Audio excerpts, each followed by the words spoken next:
Ianya merujuk kepada hadis Nabi Muhammad sallallahu alaihi wa alihi wasallam, bada al-islamu ghariban wa sayaudu ghariban fatuba lil ghuraba. Islam ini datang dalam keadaan asing, tidak dikenali, dan akan kembali di akhir zaman tidak dikenali. Fatuba lil ghuraba, maka bertuahlah kepada orang al-ghuraba, yakni mereka yang sedang menjaga kemurnian Islam itu sendiri yang dilihat asing oleh orang lain. Hadis ini merujuk juga bahwasanya orang-orang yang berada di Madinah di saat rosaknya masyarakat di luar dengan adanya propaganda daripada musuh yang merosakkan umat manusia secara umumnya dan umat Islam secara khasnya dengan propaganda mereka, dengan budaya mereka, dengan cara dan gaya hidup mereka, sehingga ramai daripada umat manusia meniru kepada mereka, dan khususnya juga umat Islam yang berlaku kerosakan pada budaya umat Islam, pada akhlak umat Islam sendiri. Namun akan ada kekal orang-orang tertentu yang masih menjaga kemurnian Islam itu sendiri. Baginda Rasulullah sallallahu alaihi wa alihi wasallam bersabda, la tattabi'anna sanana man qablakum shibran bi shibrin, dhira'an bi dhira'in, hatta law dakhala ahaduhum juhra dhabbin la dakhaltumuh.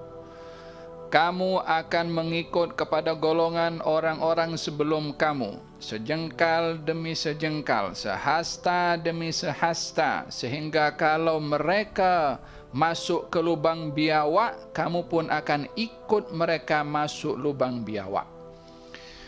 Kata sahabat mengatakan, siapakah mereka itu wahai Rasulullah? Adakah yang dimaksudkan kaum Yahudi dan Nasrani? Kata baginda Rasulullah, faman, siapa lagi kalau bukan mereka?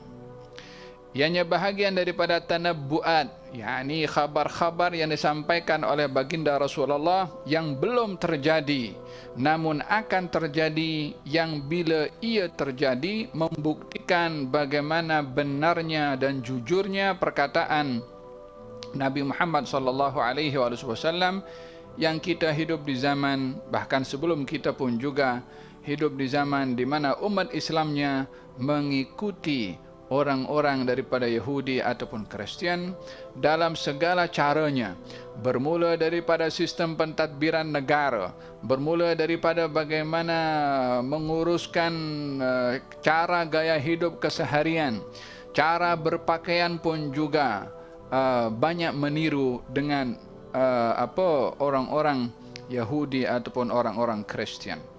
Hatta law dakhala ahaduhum juhra dhabbin, kalau salah seorang daripada mereka masuk lubang biawak, maka kamu pun akan masuk, yakni menggambarkan bagaimana persisnya akan diikuti segala perbuatan mereka, sehingga kalau bertentangan dengan sistem mereka seakan-akan bertentangan dengan dunia ini, seakan-akan dianggap salah dan batil kalau bertentangan dengan mereka. Dalam riwayat yang lain, kalau ada di antara mereka yang berzina dengan ibunya, kamu pun akan buat benda yang sama. Yakni sampai benda yang mustahil pun juga dibuat oleh mereka, tak masuk di akal, kamu pun akan ikut juga. Karena apa? Terlalu mengikutnya dengan apa yang mereka lakukan. Dan itu mereka lakukan dipaksa, mana-mana tempat, mana-mana yang di situ umat Islam ada, tak boleh bergerak independen dengan dirinya, mesti ikut mereka dalam segala sistemnya. Fahimtum? Hadza memberikan penjelasan kepada kita bagaimana perubahan akan berlaku di kalangan umat Islam disebabkan menggantikan tauladan yang Allah hantarkan untuk kita, yaitu Rasulullah, dengan tauladan-tauladan yang lain, dengan ikutan-ikutan yang lain. Fahimtum? Dalam Al-Quranul Karim Allah Subhanahu wa taala berfirman, wa qala alladhina kafaru lilladhina ittaba'u وقال الذين كفروا للذين آمنوا اتبعوا سبيلنا ولنحمل خطاياكم وما هم بحاملين من خطاياهم من شيء إنهم لكاذبون. Orang-orang kafir akan mengatakan kepada orang-orang beriman, apa katanya? Ittabi'u, ikut cara kami, kami tanggung segala-galanya. Dosa kamu pun kalau buat dosa kami tanggung. Mana boleh orang tanggung dosa orang lain? Wa qala alladziina kafaru alladziina amanu ittabi'u sabilana wal nahmil khatayakum. Kami akan bawa tanggung dosa-dosa kamu. Wa ma hum bihamilina min khatayahum min syai'. Mereka tak akan tanggung dosa kamu kamu sendiri yang akan tanggung.